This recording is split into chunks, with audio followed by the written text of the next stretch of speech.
تمام صحابہ رسول اللہ صلی اللہ علیہ وسلم کے عدل میں، صدق میں، تبلیغ میں سب صحابہ برابر ہیں. صدیق اکبر بھی برابر ہیں، عمر فاروق بھی برابر ہیں، سیدنا عثمان غنی بھی برابر ہیں، سیدنا علی المرتضیٰ بھی برابر ہیں، باقی صحابہ سارے صحابہ برابر ہیں.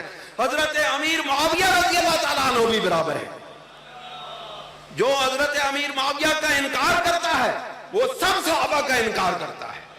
یاد رکھیں تعلیمات امام ربانی ہمیں حضرت امیر معاویہ رضی اللہ تعالیٰ عنہ کی توہین کی اجازت نہیں دیتی ہے. علی سید الانبیاء والمرسلین اما بعد فاعوذ باللہ من الشیطان الرجیم بسم اللہ الرحمن الرحیم ان اللہ وملائکتہ یصلون علی النبی یا ایہا الذین آمنوا صلوا علیہ وسلموا تسلیما الصلاۃ والسلام علیک یا رسول اللہ وعلی آلک واصحابک یا حبیب اللہ.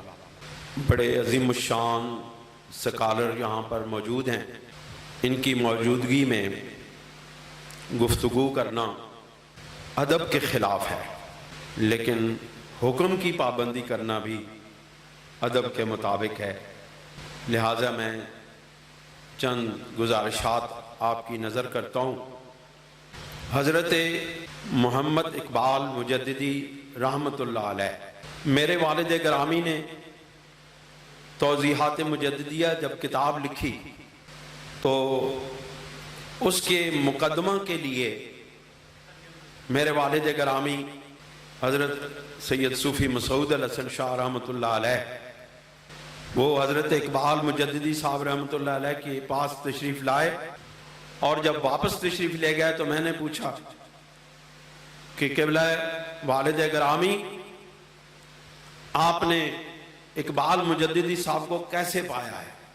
تو آپ کے یہ الفاظ تھے. آپ نے فرمایا کہ میں نے اقبال مجددی صاحب کے جسم کے روئیں روئیں میں مجدد الفسانی کی تعلیمات اور ان کی محبت کو پایا ہے. دوستوں اور بزرگوں، میری 2-3 مرتبہ حضرت صاحب سے ملاقات ہوئی. مجھے جو محسوس ہوا وہ میں بیان کرتا ہوں. ہر بندے کے اپنے اپنے احساسات ہیں، اپنی اپنی نظر ہے، اپنے خیال کے مطابق وہ کسی کو دیکھتا ہے. لیکن میں نے جس نقطۂ نظر سے حضرت اقبال مجددی رحمۃ اللہ علیہ کو دیکھا ہے، آپ یقین جانیے مجھے ان کے اندر ولایت کی خوشبو محسوس ہوئی ہے. وہ صرف محقق نہیں تھے، صرف امام ربانی رضی اللہ تعالیٰ عنہ کی تعلیمات کو آگے بڑھانے والے نہیں تھے، اس پر تحقیقات کے دروازے کھولنے والے نہیں تھے، بلکہ ان تحقیقات کو اپنے وجدان کے اندر سمو کر کے اس کا فیض حاصل کرنے والے بھی تھے. اللہ تعالی ہمیں ان بزرگوں کا فیض نصیب فرمائے. یہ اس زمین پر، اس زمین کو قائم رکھنے والی ہستیاں ہیں. ان کی وجہ سے ہی یہ کائنات چل رہی ہے. اگر اس طرح کے لوگ زمین پر موجود نہ ہوں، جس طرح جسٹس صاحب نے فرمایا ہے کہ اس وقت اسلام کو بہت سخت مقابلے درپیش ہے، اور انہی ہستیوں کی وجہ سے یہ دنیا چل رہی ہے. اگر کوئی اس کو سمجھے یا نہ سمجھے یہ اس کی مرضی. میں جو چند گزارشات، 2 چیزیں میں آپ کے سامنے حضرت امام ربانی رضی اللہ تعالیٰ عنہ کی تعلیمات کی روشنی میں پیش کرنا چاہتا ہوں.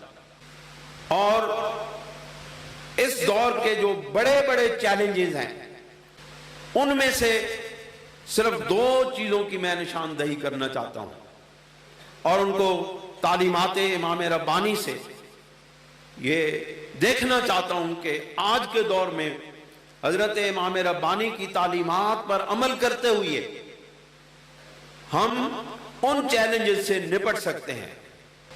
مجھے جناب محمد اکرم برق صاحب کی گفتگو نے اتنا متاثر کیا ہے کہ میں سمجھتا ہوں کہ ان جیسی ہستیوں کی اس زمانے کے اندر بڑی شدید ضرورت ہے۔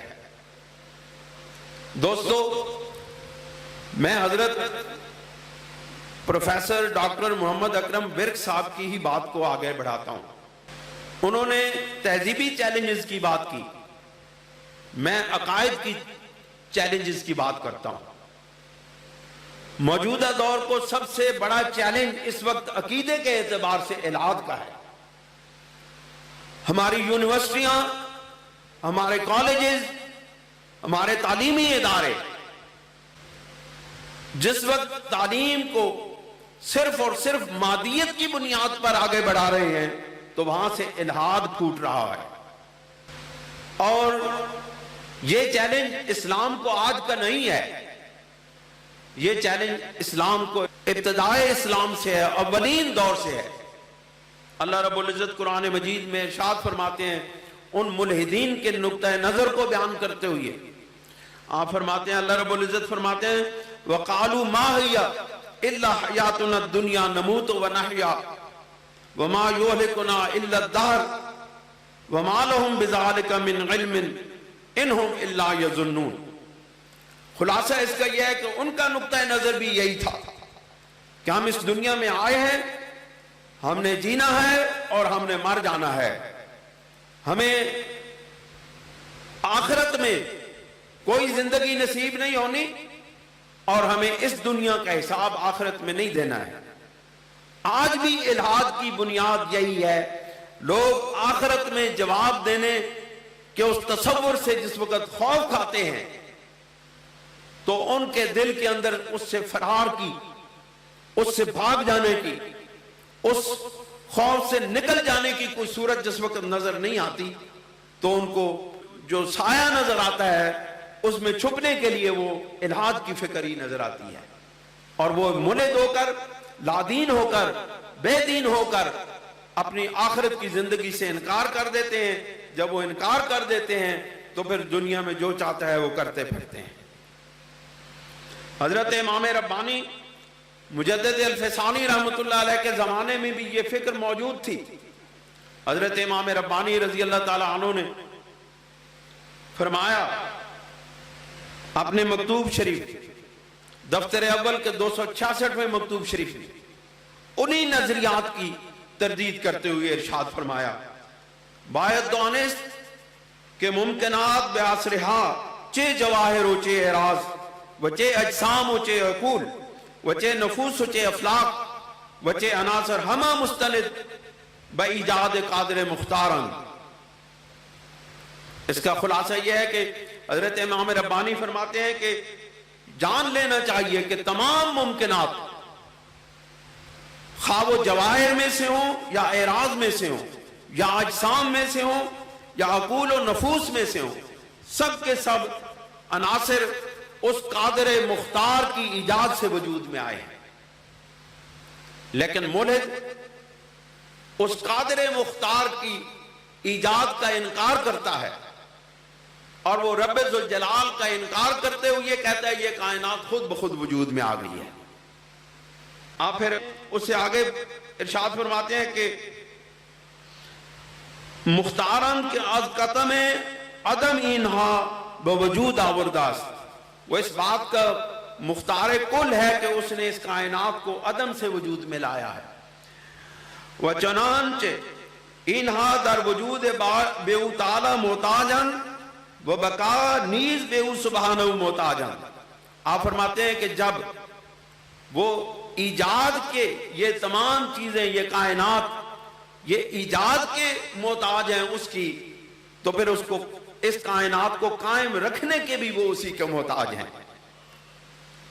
مولدین کہتے ہیں یہ کائنات بن گئی بس یہ خود بخود چل رہی ہے، مجدد پاک کہتے ہیں کہ نہیں، جس نے بنائی ہے وہی اس کو قائم رکھ رہا ہے، اس کے وجود کا انکار کر دو گے یہ کائنات کا تمہیں وجود باقی رہتا ہوا نظر نہیں آئے گا۔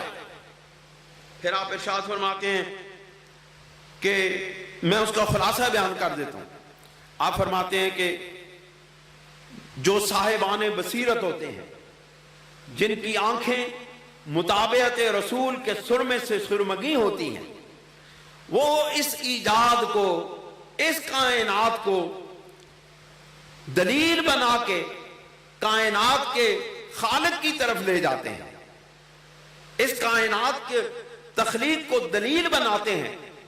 کون لوگ؟ جن کی آنکھوں میں مطابعت رسول کا سرمہ لگا ہو، اتباع رسول جن کے اندر ہو، وہ دلیل بناتے ہیں کائنات کو خالق کی طرف، اور فرماتے ہیں آرے در فہم ابلہ فعل جماد روپوش فعل فاعل حقیقی آس کہ آز کمال غبابت جماد محض را بواسطے عام فعل صاحب قدرت دانستاز واز فاعل حقیقی کافر گشتہ۔ خلاصہ اس کا یہ ہے کہ جو بے وقوف لوگ ہیں، جو عقل کی بنیاد کے اوپر چلنے والے لوگ ہیں، وہ اس کائنات کے لیے اس فاعل حقیقی کو نہیں مانتے، جس کی وجہ سے وہ گمراہیوں کے رستے پہ چل کر کے اس کے منکر ہو جاتے ہیں اور کافر ہو جاتے ہیں۔ یہاں بہت ہی عظیم الشان صاحبان علم تشریف فرما ہے۔ میں آپ کے سامنے موجودہ دور کے مولدین کا جو امام ہے اس کی بات رکھتا ہوں، جس نے امام ربانی رضی اللہ تعالیٰ عنہ کی اس فکر کو ثابت کر دیا ہے، اگرچہ اس نے انکار کیا ہے، لیکن اس کے انکار کے پردے میں امام ربانی کی فکر تازہ ہو گئی ہے، اور وہ ہے موجودہ دور کا مولدین کا امام سٹیفن ہاکنگ۔ اس نے اپنی کتاب دی گرینڈ ڈیزائن میں لکھا ہے، میں اس کے الفاظ آپ کو پڑھ کر سناتا ہوں۔ وہ لکھتا ہے کہ M theory predicts that a great many universes were created out of nothing، یعنی اس نے لکھا ہے کہ یہ کائناتیں جو ہیں یہ عدم سے وجود میں آئی ہیں۔ پہلے تو یہ تھا نا کہ مادہ کے اندر خود بخود حرکت پیدا ہوئی اور یہ کائنات وجود میں آ گئی۔ اب وہ خود جو سائنسدانوں کا امام، مولدین کا امام ہے، وہ اس بات کو تسلیم کر رہا ہے کہ یہ جتنی بھی کائناتیں ہیں یہ ساری کی سارے عدم سے وجود میں آئی ہیں، اور یہی فکر امام ربانی کی ہے۔ اور پھر آگے لکھتا ہے their creation does not require the intervention of supernatural being or God۔ اب وہ یہاں پہ رب ذوالجلال کی اس کا انکار کر رہا ہے کہ یہ کائنات تو وجود میں آ گئی ہے لیکن یہ خدا کی محتاج نہیں ہے، اس کی ایجاد کی محتاج نہیں ہے۔ rather there are multiple universes arise naturally from physical law۔ اب وہ خود اپنی اس بات میں آ کے پھنس چکا ہے۔ اس نے کہا کہ یہ کائناتیں وجود میں آئیں، عدم سے وجود میں آئیں، لیکن ہوا کیا کہ یہ کائناتیں وجود میں آئیں فزیکل لاز کے ذریعے سے۔ اب سوچنے والے اس بات کے اوپر غور و فکر کرتے ہوئے اس نظریہ کی مضحکہ خیزی کو بڑے عمیق نگاہوں سے دیکھتے ہیں۔ وہ کہتے ہیں کہ جس وقت کائنات ہی موجود نہیں تھی، کائنات عدم سے وجود میں آ رہی تھی، اور اس سے پہلے فزیکل لا کہاں تھے؟ تم فزیکل لا کو خدا مانتے ہو، ہم اللہ رب العزت کو خدا مانتے ہیں۔ تم ہمارے نظریے کو تسلیم کر رہے ہو، تم اللہ رب العزت کی خالق ہونے کو تسلیم کر رہے ہو، لیکن تم مانتے نہیں ہو۔ اندر تمہارے سے آواز آتی ہے کہ کوئی اس کائنات کا خالق ہے، لیکن تم مانتے نہیں ہو۔ اور دوسرا چیلنج اس دور کا وہ ہے توہین رسالت و توہین صحابہ۔ اس وقت بھی رسول اللہ صلی اللہ علیہ وسلم کی تعلیمات کی، آپ کی ذات کی اور آپ کے نظریات کی توہین کی جاتی تھی، اور آج بھی توہین رسالت کا سلسلہ جاری ہے۔ لیکن یاد رکھو اس غیر گزرے دور کے اندر بھی عاشقان مصطفیٰ زندہ ہیں۔ کسی کی جرت نہیں ہے کہ وہ توہین رسالت کرنے کے بعد اس زمین پر آزادانہ چل سکے۔ یہ عاشقان مصطفیٰ ابھی بھی اپنے اندر یہ جذبہ رکھتے ہیں کہ اس کی گردن سر تن سے جدا کرنے کے لیے اپنے تن من دھن قربان کرنے کی جانبازی لگا دیتے ہیں۔ اس لیے توہین رسالت کو کر لے لیکن وہ زمین پر آزادی کے ساتھ چل نہیں سکتا ہے۔ یہ عاشقان مصطفیٰ کے موجودہ دور کے بھی عشق عاشقان مصطفیٰ کے ایمان کی تازگی کی، ایمان کی قوت کی دلیل ہے۔ کیوں جی ڈاکٹر صاحب ایسی بات ہے کہ نہیں؟ توہین رسالت کرنے والا کر تو لیتا ہے لیکن وہ جیتا نہیں ہے، اہل ایمان اس کو جینے نہیں دیتے، وہ آزادی کے ساتھ گھومتا پھرتا نہیں ہے۔ دوستو یاد رکھو، موجودہ دور میں توہین رسالت کرنا آسان کام نہیں ہے۔ جب تک محمد عربی صلی اللہ علیہ وسلم کے غلام زندہ ہیں، توہین رسالت کرنے والے کو زندہ نہیں رہنے دیتے۔ لیکن ایک بات یاد رکھیں، ایک اور فتنہ بھی درپیش ہے، اور وہ یہ ہے کہ توہین رسالت بالواسطہ طور پر صحابہ کرام کے ذریعے کی جا رہی ہے۔ اب رسول اللہ کی تو توہین نہیں کی جاتی، لیکن صحابہ کرام رضوان اللہ تعالیٰ علیہ مجمعین کی توہین کر کے بالواسطہ طور پر رسول اللہ کی توہین کی جاتی ہے۔ اور یہ چیلنج اس وقت بھی درپیش تھا، اس وقت بھی یہ چیلنج درپیش تھا۔ حضرت امام ربانی کی تعلیمات سے میں آپ کے سامنے صرف ایک نقطہ عرض کر کے آخری بات کر کے اجازت چاہتا ہوں۔ آپ فرماتے ہیں تان کردن در اصحاب فی الحقیقت تان کردن اسب پیغمبر خدا جل شانہ، کہ صحابہ کرام پر تان کرنا در حقیقت رسول اللہ صلی اللہ علیہ وسلم پر تان کرنے کے برابر ہے۔ ما آمن برسول اللہ من لم یوقر اصحابہ، کہ جو اصحابہ کرام کی، جو صحابہ کرام رضوان اللہ تعالیٰ علیہم اجمعین کی توقیر اور عزت نہیں کرتا، وہ در حقیقت رسول اللہ پر ایمان ہی نہیں لاتا۔ اس کی وجہ بیان کرتے ہیں، چے خوب سے انہار منجر بخوب سے صاحب ایمان میں شعر۔ آپ فرماتے ہیں کہ صحابہ کرام کے ساتھ خوب سے رکھنا یہ رسول اللہ تک لے جاتا ہے، رسول اللہ کے خبز تک لے جاتا ہے۔ اور فرماتے ہیں نعوذ باللہ سبحانہ من ہذہ الاعتقاد السوء واحداً۔ آپ فرماتے ہیں اللہ رب العزت ہمیں اس برے عقیدے سے اپنی حفاظت میں رکھے اور اس طرح کے دوسرے عقائد سے اپنی حفاظت میں رکھے۔ پھر فرماتے ہیں کہ شرائع، وجہ بیان کرتے ہیں کہ صحابہ کرام کی عزت و توقیر کرنے کی ضرورت کیوں ہے۔ آپ فرماتے ہیں شرائع کے ازراہ قرآن و حدیث بیمار رسیدہ، کہ وہ شریعت کے وہ قانون، قرآن و سنت کے وہ قانون جو ہم تک پہنچے ہیں بتوسط ایشانس، ان کے توسط سے پہنچے ہیں، صحابہ کے توسط سے پہنچے ہیں۔